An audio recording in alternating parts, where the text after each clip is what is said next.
Gue tuh dari kelas 2 SD sampai SMP lah itu gue divonis ada penyakit dalam, namanya penyakit jantung.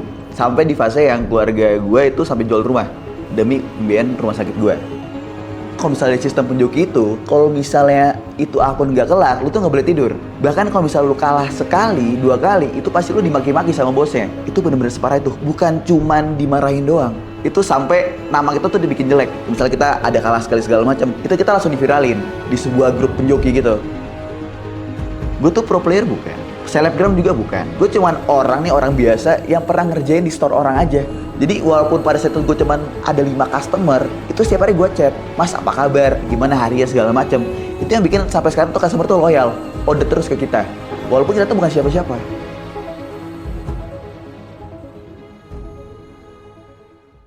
Kenalin semuanya, gue Zefa Christian Ibowo, gue dari IPB, Sekolah Bisnis 60. Gue founder dari Never Die, PT Never Die Berkat Group. Never Die itu adalah sebuah perusahaan, itu khususnya di bidang digital, di bidang game. Itu yang geraknya di Mobile Legends, Free Fire, dan masih banyak lagi. Yaitu menyediakan top up game, jasa joki game, jual beli akun, dan masih banyak lagi tentang game. Sebelum ada Never Die, gue tuh bisa dibilang itu lumayan anak yang menyedihkan sih. Kenapa? Soalnya gue tuh dari kelas 2 SD sampai SMP lah itu gue divonis ada penyakit dalam, namanya penyakit jantung. Di aritmianya lah. Gara-gara penyakit itu tuh gue bisa dibilang jadi beban keluarga sih. Gue setiap masuk rumah sakit pasti keluar duit buat orang tua gue. Terus sampai di fase yang keluarga gue itu sampai jual rumah demi pembiayaan rumah sakit gue. Jadi bayangin yang hidup lo yang ya gue nggak bisa bilang dulu gue kaya atau gimana, tapi berkecukupan aja. Tapi ketika gue ada penyakit segala macam, gara-gara gue itu yang awalnya keluarga gue cukup, itu sampai yang ya kita tuh mesti minjem kemana-mana gitu. Masalah pembiayaan rumah sakit gue. Itu ada ya, salah satu keluarga gue tuh bilang bahwa kamu tahu nggak sih gara-gara kamu ini keluarga kamu sampai yang minjem kemana-mana. Itu pernah tuh. Itu pas tahun baru kalau nggak salah. Secara langsung ngomong kayak gitu. Ya namanya masih anak kecil pada saat itu gue lumayan sensitif sih. Jadi walaupun gue nggak nangis pada saat itu, gue pas balik rumah gue nangis.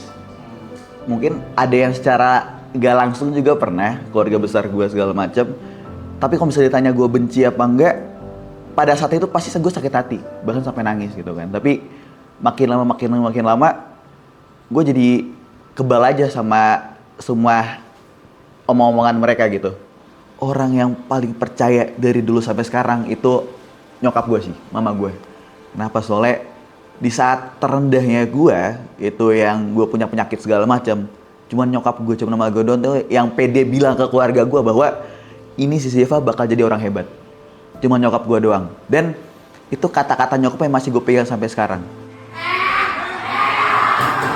Gue kenal pertama kali Mobile Legends tuh pas SMP kelas 2. Jadi pas gue kenal Mobile Legends, gue tuh diajak teman dulu kan buat main Mobile Legends. Karena sebelumnya tuh gue gak pernah main game sama sekali. Gue tuh bukan anak game, gue tuh anaknya lumayan akademisi. Kerjaan gue cuma belajar, sekolah gitu. Pas gue kenal Mobile Legends, wah ini game seru banget nih gitu kan. Itu gue bisa main bisa 10 jam sendiri itu pas SMP gitu kan. Itu pun diam-diam ya, itu pun diam-diam gitu. Gue push rank segala macam. Tapi akademik gue tetap bagus. Pertama kali orang tua gue tahu gue tuh ngasihin uang dari game, terutama jadi joki, itu orang tua gue tuh bener-bener yang sampai udah mikir kemana-mana. Itu gue dikira judi online. Itu gue dikira gue dapat uang tuh nyuri segala macam kan. Itu sampai mau HP gue tuh mau disita gitu kan. Untungnya gue tuh cerita gue tuh ngejoki tuh cuma ke kakak gue doang. Karena kakak gue tuh yang menurut gue yang lumayan wise nih sama perkembangan, sama e-sport kan. Apalagi orang tua zaman dulu tuh yang memandang e-sport tuh cuma sebelah mata doang gitu. Gue ceritain ke orang tua gue, ada kakak gue di situ. Kakak gue bantu jelasin, Mah, ini tuh game Mobile Legends. Si Zefa ini itu ngebantu orang buat naikin ranknya, terus dibayar si Zefa ini. Ini tuh purely legal mah gitu kan. Nah dari situlah bokap gue tuh udah lumayan wise lah tentang perkembangan zaman dari situ. Awal-awal proses gue ngejoki itu gue inget banget, gue tuh jadi worker dulu di store orang. Itu di worker dulu. Nah, kalau pas jadi worker itu atau jadi penjoki, buat yang nggak tahu teman-teman, penjoki itu orang yang mainin akunnya, akun orang, misalnya ada orang yang order ke kita, itu kita mainin akunnya, ketika ranknya udah naik, itu dia bayar kita, itulah penjoki. Nah dulu gue ngejoki, itu tidur cuman 2 jam 3 jam doang sehari, itu gue bisa main puluhan jam sekali, terus bayarannya itu gue tabung-tabung terus, orang tua gue tuh nggak tahu sama sekali, mereka taunya gue tuh cuma belajar doang, gitu kan. Itu gue ngejoki, itu gue dapat pressure dari bosnya sendiri. Kalau misalnya sistem penjoki itu, kalau misalnya itu akun nggak kelar, lu tuh nggak boleh tidur. Bahkan kalau misalnya lu kalah sekali, 2 kali, itu pasti lu dimaki-maki sama bosnya. Itulah sistem yang lumayan keras dari penjoki itu. Karena orang tuh udah bayar ke si bosnya, masa kalau misalnya kita mainnya jelek, kita pasti bakal dimarahin. Pada akhirnya gue bangun Neverday, itu karena awalnya emang gue tuh emang dasarnya gue tuh nggak suka kerja di bawah kaki orang sih, gitu. Itu yang pertama. Yang kedua, emang bos gue dulu itu yang emang nggak memanusiakan worker, gitu. Kalah sekali langsung dimaki-maki. Tidur sebentar, cuman 20 menit 30 menit itu pasti langsung dimaki-maki. Itu yang ngebuat gue kayak, wah deh gue nggak bisa nih kerja sama orang gitu. Gue nggak mau terjebak di matrix ini gitu. Dan akhirnya gue bangun Neverday diem-diem. Tapi gue tetap jadi worker di situ. Bukan malah gue jadi malas-malasan, tapi gue malah lebih rajin buat ngambil jokin dari si bos itu. Kenapa? Soalnya ketika kita ngasih effort lebih ke si bos ini, dia makan lebih percaya sama kita, gitu. Gara-gara lebih percaya, gue tanya-tanya lah tips-tips bisnis ke dia. Ketika gue lebih dekat sama dia, gue tanya marketingnya gimana, terus cara script writingnya gimana, terus semuanya tentang bisnis ke dia. Itu gara-gara gue udah deket sama dia langsung terbuka sama gue. Nah barulah gue praktekin di Neverday, diam-diam. Nah ketika Neverday udah 10.000 followers, barulah gue tarik semua worker-worker dia yang udah gak suka sama dia, barulah, nih lu join sama gue aja, gue bakal ngemanusiain lu karena lu tuh sama kayak gue dulu gitu. Mending kita growth bareng-bareng aja. Mungkin itu menurut gue sih separah itu. Kenapa? Soalnya ini mungkin yang worker-worker di GH ini, itu worker dari dulu gue tuh zaman ngerintis, banyakan gitu kan. Kalau misalnya dibilang separah apa, itu benar-benar separah itu. Bukan cuman dimarahin doang. Itu sampai nama kita tuh dibikin jelek. Misalnya kita ada kalah sekali segala macam, itu kita langsung diviralin di sebuah grup penjoki gitu. Kalau nggak sampai di story itu di Instagram. Buat bos-bos itu jangan ngoper ke dia lagi ya, soalnya dia mainnya nggak bener nih, gitu. Itu rezeki kita benar-benar langsung dimatiin segitunya. Gara-gara kita tuh kalah. Gitulah, itu yang mungkin sistem yang gue gak suka di dunia penjoki gitu. Gue sadar bisnis ini tuh bisa gue pegang sendiri tanpa ada si bos ini, itu pas udah 10.000 followers gitu sih. Kenapa? Soalnya pas gue tanya mas, ke bos gue dia, mas order lu berapa sehari? Itu 20-30 data Jeb. Gue bandingin sama Neverday, wah Neverday bisa 40 data nih gitu kan. Menurut gue Neverday ini udah bisa growth sendiri tanpa gue masih kerja di dia gitu kan. Jadi pada saat itu langsung lah gue memutuskan buat cabut dari dia, gue ajak semua worker dia segala macam, karena workernya emang udah gak betah sama sekali, gitu kan. Ya udahlah, baru kita cabut ke Neverday semua, dan mungkin ya ini yang namanya ilmu langit sih. Jadi gak lama kemudian storage si bos gue ini itu udah lenyap gitu aja, gitu. Lu mau ngambil tapi lu kayak ngerap nasi. Ya teman-teman semuanya, gue mau ucapin terima kasih dulu. Tepuk tangan semuanya buat yang masak. Bye.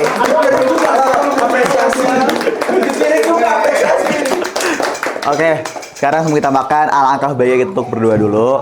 Ya, berdoa dimulai.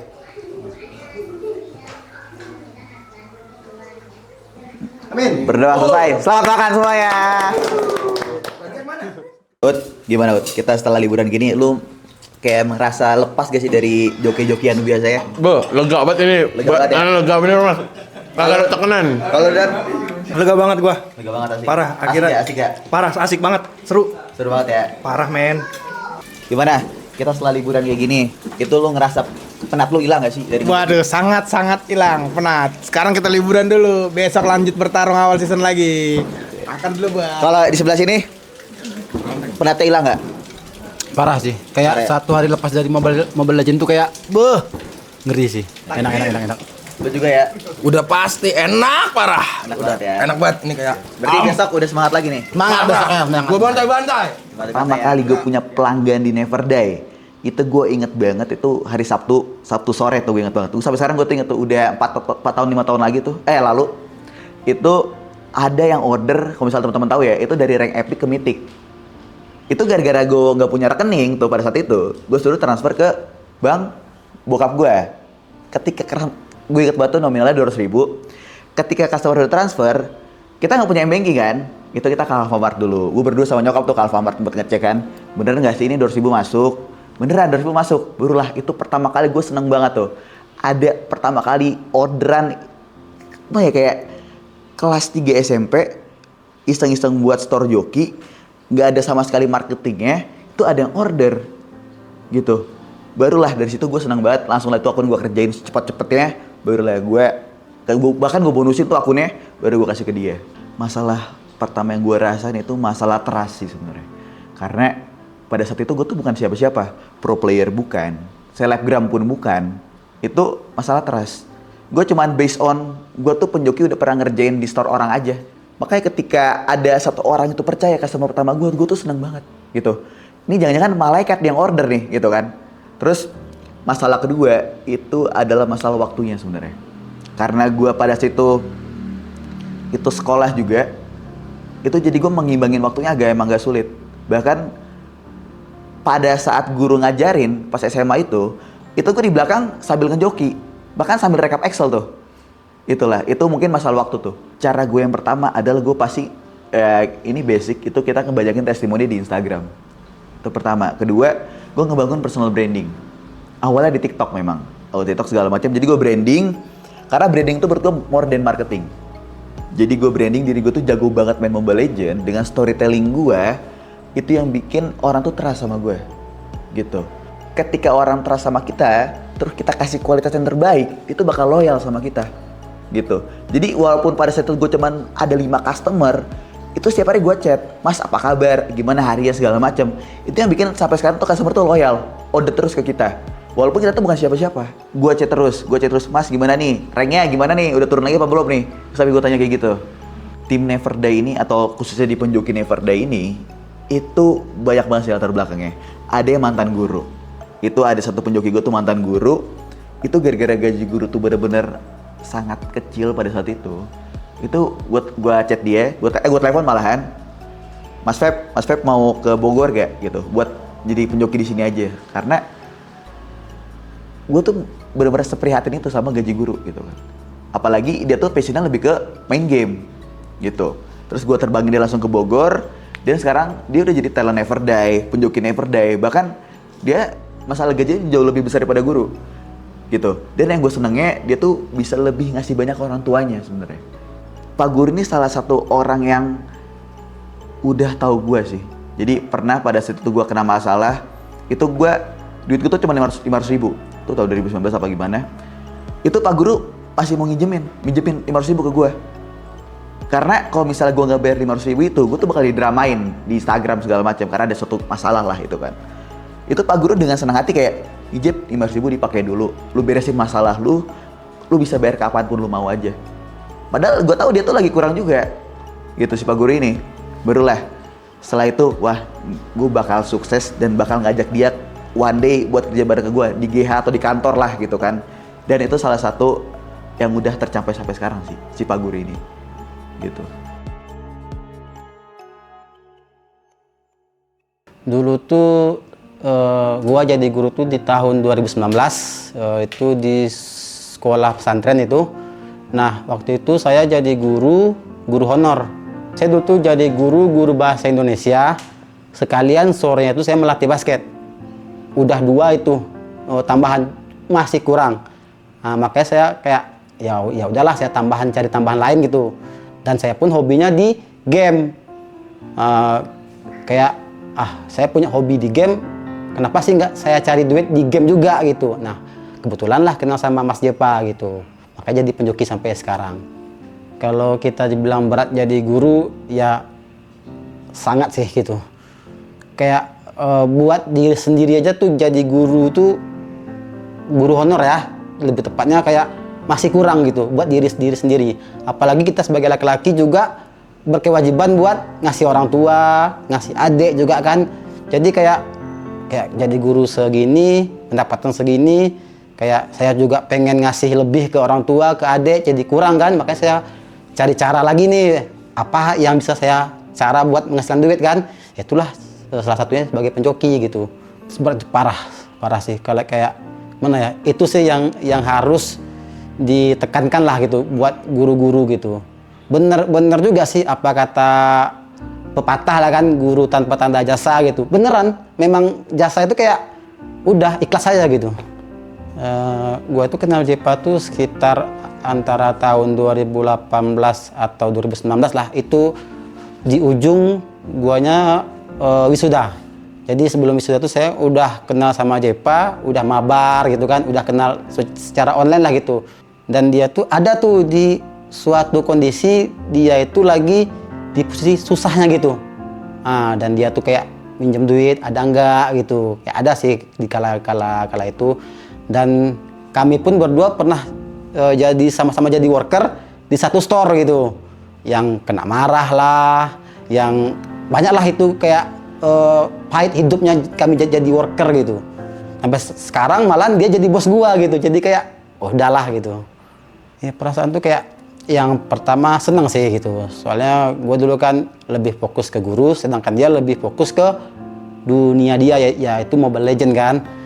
Ya yang gua jauh di Padang, yang dia di Bogor kan, dia kayak ya gue cuma support gitu, waktu dia disusah, dia merintis karir kan, gua support. Nah setelah dia jadi bos, kayak nggak ada beda sih gitu, kayak ya sama aja gitu. Beda sama orang yang kayak mungkin lagi susah dia baik, lagi senang dia kayak ngelupain temannya gitu. Kalau Jepa masih nggak, aman-aman aja dia. Gue sama Jepa tuh udah kenal duluan nih, kayak susah bareng juga gitu kan. Jadi kayak, dan Jepa pun orangnya ya transparan gitu. Kan ada nih bos joki yang ngasih job kayak nggak jelas ini gajinya berapa, apanya berapa gitu kan. Nah kalau Jepa ini orangnya kayak transparan aja gitu. Ini sekian gitu. Dia kayak ibaratnya walaupun dia owner, dia tidak membatasi dengan workernya gitu. Dia tuh nganggap setara aja gitu. Nggak ada yang kayak gua owner nih, lu worker gua, lu harus tunduk ke gua, lu harus ikut gua. Enggak. Itu sih gua suka sama Jepa itu. Stop. Gue tuh membangun personal branding awalnya emang butuh sih. Kenapa? Soalnya mungkin dari dulu gue mikir bahwa gak ada yang gak aman gitu. Gue takut never dia ada kenapa-napa segala macam. That's why gue bangun personal branding. Kenapa? Ketika orang udah trust sama gue tuh bisa bangun bisnis apapun. Itulah alasan gue bikin personal branding. Memang awalnya buat Never Die. Gue nge-branding gue tuh owner Never Die yang jago juga segala macam.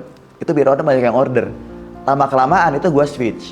Itu gue jadi owner store yang masih kuliah, itu yang masih open banyak bisnis. Gitu. Awal emang gitu sih, harus personal branding itu bukan sekedar mempromosikan bisnis kita doang, tapi bisa ngebuat banyak bisnis. Terus bisa kita promosikan secara gratis. Menurut gue personal branding itu sepenting itu. Bahkan sekarang tuh udah ada yang namanya founder marketing kan. Bahkan foundernya sendiri tuh jadi tim marketingnya gitu. Kenapa? Soalnya ngebangun orang tuh biar trust gitu. Biar trust, biar order ke kita segala macam. Bahkan gue nge-branding sampai sekarang itu gue masih ngejoki akun mereka. Padahal tuh udah jarang banget gitu. Biar apa? Biar mereka tuh senang kalau misalnya yang mainin tuh Mas Jepa langsung loh. Gitu. Itu ada rasa spesial sendiri buat customer. Dan gue pun senang dengernya gitu. Pada saat Never Die itu lagi tinggi-tingginya segala macam, ada beberapa momen yang bikin gue pengen banget nyerah. Itu pada saat pernah itu ada suatu event Mobile Legends kalau nggak salah. Itu orderan kita tuh sehari itu bisa 7.000 sampai 8.000 dalam sehari tuh. Itu gara-gara semeledak itu website kita meledak juga, website kita. Nah itu gara-gara itu banyak orderan yang error sebenarnya. Nah gara-gara orderan error itu banyak banget di Instagram gue, di Instagram pribadi, Instagram Never Die, TikTok gue, semuanya itu orang tuh pada pikir bahwa gue tuh penipu gitu kan. Jadi ketika orang tuh udah transfer di web segala macem, di web kita itu ketika kita bayar itu lu kedip diamond masuk gitu. Tapi ini nggak masuk gara-gara ada sistem di website error, gara-gara semeledak itu. Nah itu ada bener-bener ribuan orang itu ngekomen di feeds gue, ngemaki-maki gue dengan berbagai kata. Bukan di gue doang, di Neverday juga, di TikTok juga, bahkan ada yang sampai bikin video TikTok. Itu gue bener-bener, ya Tuhan, itu gue stres gila, tuh gue di kamar mandi sampai nangis. Karena anak kecil itu dikomplain sama ribuan orang. Itu chat WA, itu gila banget. Apalagi gue sendiri pada saat itu. Itu bahkan yang bantu gue tuh nggak ada orang sama sekali gitu. Itu gue cuma di kamar stres hampir gila itu selama 2 malam kalau nggak salah, baru beres websitenya. Wah, itu salah satu momen yang nggak bisa gue lupain. Apalagi uang mereka itu nyangkut. Wah, itu kayak aduh, gue gimana cara gue ngebalikin ini semua gitu. Dan puji Tuhan itu tiba-tiba website udah bisa lagi, dan barulah itu ordernya pada masuk semua. Pas Neverday pada saat itu udah di pinggir jurang ya atau mau bangkrut, itu masalahnya mungkin gara-gara otak gue kebagi banyak sih. Karena itu pada saat itu gue masih baru masuk kuliah, gue tuh di SMA tuh bener-bener cuma di kamar doang, di rumah doang. Gue tuh takut buat bergaul segala macam. Pas kuliah, barulah gue ketemu sama banyak orang gitu kan, dari berbagai daerah segala macam, dengan seru-seru banget segala macam. Gue tuh kebanyakan main, pacaran segala macam kan. Itu yang bikin gue tuh nomor 2 kan Neverday, bahkan ke nomor terakhir Neverday. Padahal pada situ banyak banget karyawan yang gue kasih makan gitu. Bahkan gue sendiri pun makan dari Neverday. Tapi gara-gara gue masuk kuliah segala macam, ketemu banyak orang, gue tuh kebanyakan main, Pak. Jadi sense of gue bisnis tuh jadi kurang banget. Sense-nya hilang gitu bahkan. Nah, itulah salah satu yang bikin Neverday itu mau bangkrut. Gara-gara ownernya sendiri itu nggak fokus ke bisnisnya gitu. Bahkan banyak banget karyawan yang udah gue pecat.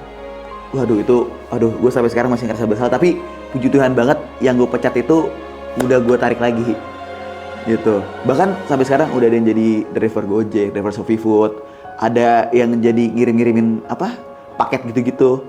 Itu gue ngerasa bersalah banget. Tapi puji Tuhan gue udah ngebalikin mereka semua sih.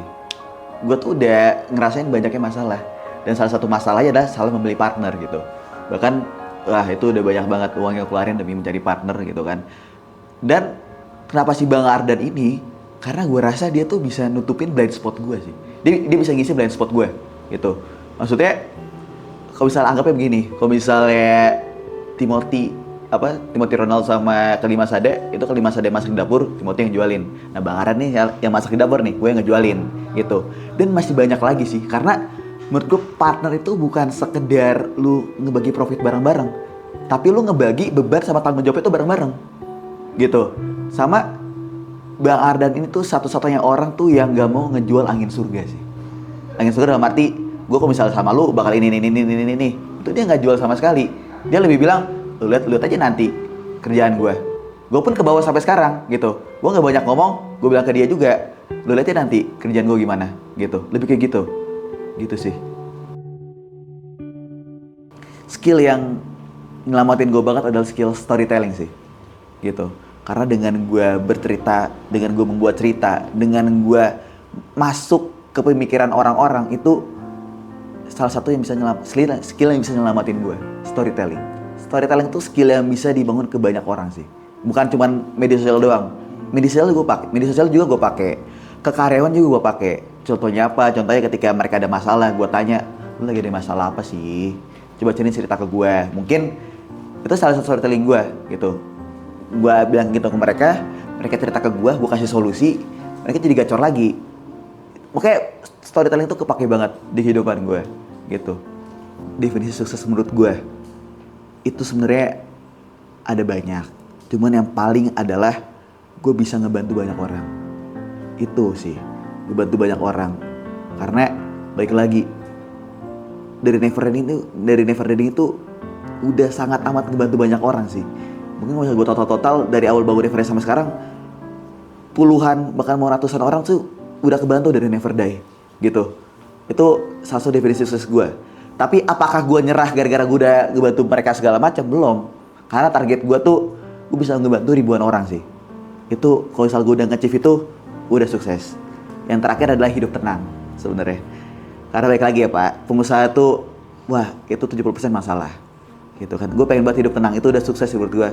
Punya anak, punya istri, hidup di yang jauh-jauh dari kota itu menurut gue sih udah sukses sih gitu. Gue pengen Never Day ini tuh bukan sekedar orang tuh taunya cuma di bidang game doang, di bidang Mobile Legends, Free Fire segala macam. Gue tuh pengen tuh Never Day tuh as a brand sebenarnya. Jadi Never tuh bisa masuk kemanapun. Namanya kan gak pernah mati ya. Jadi Never Day tuh cocok buat kemana-mana gitu. Gue bakal nge-branding Never Day itu dikenal orang jadi banyak anak perusahaannya. Itu target gue sih. Karena ketika banyak switch kemana-mana, gue tuh bakal bisa bantu lebih banyak orang lagi, Pak. Itu yang gue incar sebenarnya. Karena yang pertama gue tuh pengen bantu banyak orang. Kedua, gue pengen Never ini sustain itu sih. Jadi ketika Never Day sustain segala macam, ini bakal sesuai namanya terus, tidak pernah mati. Karena balik lagi, gak ada pekerjaan yang aman sebenarnya. Even dokter sama guru pun menurut gue itu nggak aman juga menurut gue. Ujung-ujungnya mungkin mereka bakal jadi pengusaha. Gue pengen buka ini ya ketika gue udah punya modal. Jadi ketika gue udah start sekarang, gue tuh nggak bakal mau jadi korporat. Kalau bisa sih jangan ya, gitu. Karena gue dari sekarang tuh udah bener-bener ngebikin diri gue tuh as a pengusaha banget, gitu. Jadi ketika ada bangkrut segala macam, misalnya Never Day bangkrut, amit-amit. Never Day bangkrut amit-amit, gue bakal muter otak terus biarin Never Day jangan bangkrut gitu. Dari nol pun gue nggak digaji sama sekali juga nggak apa-apa. Yang penting kalau bisa gue tuh nggak mau kerja sama orang, gue tuh yang ngebuka banyak pekerjaan buat orang-orang. Itu yang gue pengen. Never Day kedepannya pengen buat bisnis legalitas. Itu kenapa? Karena menurut gue legalitas itu penting banget. Karena gue udah nganalisis kompetitor sebanyak itu. Dan makin sekarang itu banyak orang yang pengen buka bisnis sebenarnya, gitu. Gue jadi berkaca sama gue 4 tahun yang lalu ngebuka bisnis itu masih yang gak punya legalitas sama sekali. Bahkan gue pernah ditipu juga gara-gara gue tuh salah minta tolong orang buat jadi Never Day PT gitu kan. Itu jadi wah gila, gue jadi pengen buat legalitas yang benar-benar legalitas nih gitu kan. Dan kedua adalah jauh lebih sustain sih. Karena ketika gue open legalitas, itu gue pasti ketemu sama banyak pengusaha kan. Itu mahal banget sih menurut gue. Bisa berkenalan sama banyak orang, menyebar relasi segala macam. Misalnya A pengen buka bisnis beras, B pengen buat bisnis apapun itu, gue bakal berkenalan sama mereka semua gitu. Dan ketika mereka ada kesusahan, gue bantu. Karena menurut gue relasi itu sepenting itu. Penting banget relasi. Ketika gue ketemu diri gue 5 tahun yang lalu ya, itu ada bahasa apa, gue bahasa Latin bahasa apa itu namanya announcement. Itu artinya ketika gue ketemu diri gue yang masih kecil atau 5 tahun yang lalu lah, gue bakal bilang sih itu, Jeb, lu harus terus konsisten, lu harus terus kerja keras segala macem. Sebanyak apapun masalah lu, sebanyak apapun orang yang ledek lu, sebanyak apapun orang yang ngecampakin lu segala macem, lu 5 atau 10 tahun kemudian lu bakal kayak sekarang kok gitu. Lu bakal di-respect banyak orang, Jeb. Lu bakal orang bergantung sama lu. Lu bakal lebih bahagia kok gitu. Itu gue bakal bilang kayak gitu sih. Terus konsisten, terus kerja keras, terus produktif, dan terus berbagi ke banyak orang. Buat anak 20 tahun yang mau open bisnis segala macam, jangan kebanyakan teori sih. Mulai aja dulu gitu. Karena gue pun buka bisnis tanpa dari pengalaman sama sekali. Gue kan masuk sekolah bisnis ketika Never Day udah gede kan gitu kan. Dulu pun gue gak ada ilmu bisnis sama sekali. Baik lagi ketika gue ada jurang, gue jatuh ke jurang itu dulu. Gue belajar sebenarnya dari pengalaman. Guru besar gue itu adalah pengalaman gue sendiri. Jadi better mulai aja dulu gitu. Mulai aja dulu. Pasti ketika lu udah mulai, itu lu bakal tahu ilmunya sendiri. Udah otomatis itu, gak mungkin gak. Closing statement dari gue itu masalah passion. Baik lagi, gue itu ngebuka Never itu dari passion gue yang suka main game kan. Karena menurut gue, passion itu bukan cinta, tapi menderita. Jadi doing something you passionate about itu adalah ketika lu siap menderita karena passion itu. Tapi kalau misal lu gak siap menderita karena passion itu, I don't think that you're patient. Gue Jepa, dadah semuanya.